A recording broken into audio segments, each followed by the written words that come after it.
Hey, it's Corey, and I'm going to talk to you a little bit about traveling with CFS. Um, Somebody suggested on a chat that I must power through. No, this is the worst thing you can do. You will crash. It will be bad. You do not power through to travel. That is not how I do it. Um, when I first was severe, I was worse than I am now. My limit sitting up was about 15 minutes. If I was on the tireder end, not or crashed. Chewing my food was something that I needed to take breaks doing. My husband would cut up a steak for me. That was where I was at when I went to Disneyland and Morocco. Looking back, I kind of can't believe I managed to go to Morocco. There was definitely one day where I was on the edge of crashing. And my husband said I looked dead. My lips were apparently blue. So maybe that day I did too much. But in general, what I do is I protect my senses, I protect my energy envelope, I plan in rest, and I do lots of mini rest. And I am in a reclining wheelchair, a big, comfortable reclining wheelchair that is basically like being in a wheeling bed. It goes like, this is the seated position. It goes like this, and then it can go totally flat. It can go all the way like this. I usually have it about like that if I'm fully resting. So I take breaks where I put in earplugs, put on sunglasses and a hat and maybe a blanket, and I just lie down for however long I need to lie down for in the middle of whatever we're doing.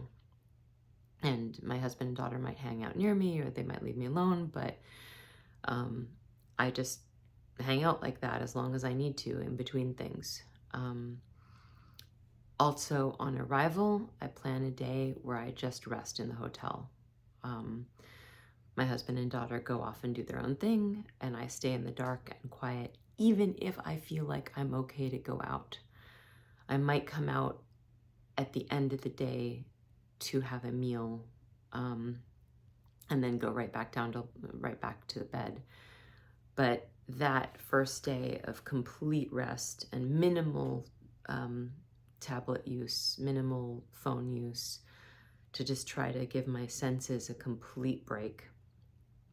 I have noise canceling and pretty powerful noise protection earphones and headphones and earplugs and things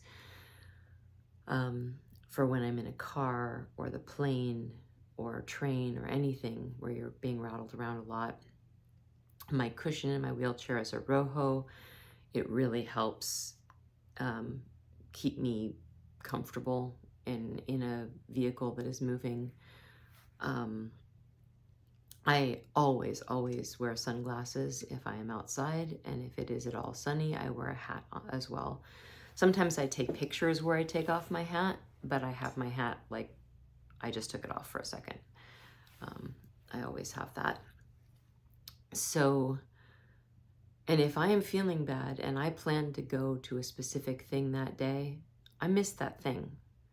I am not going to let myself crash and miss the whole rest of the trip because I wanted to see a thing.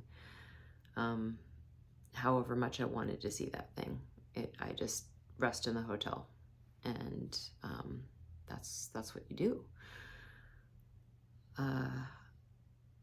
It is a lot of planning. There are various travel companies that do wheelchair accessible travel and disability travel. That the one I booked for Morocco was fantastic. I will link my blog about wheelchair travel below.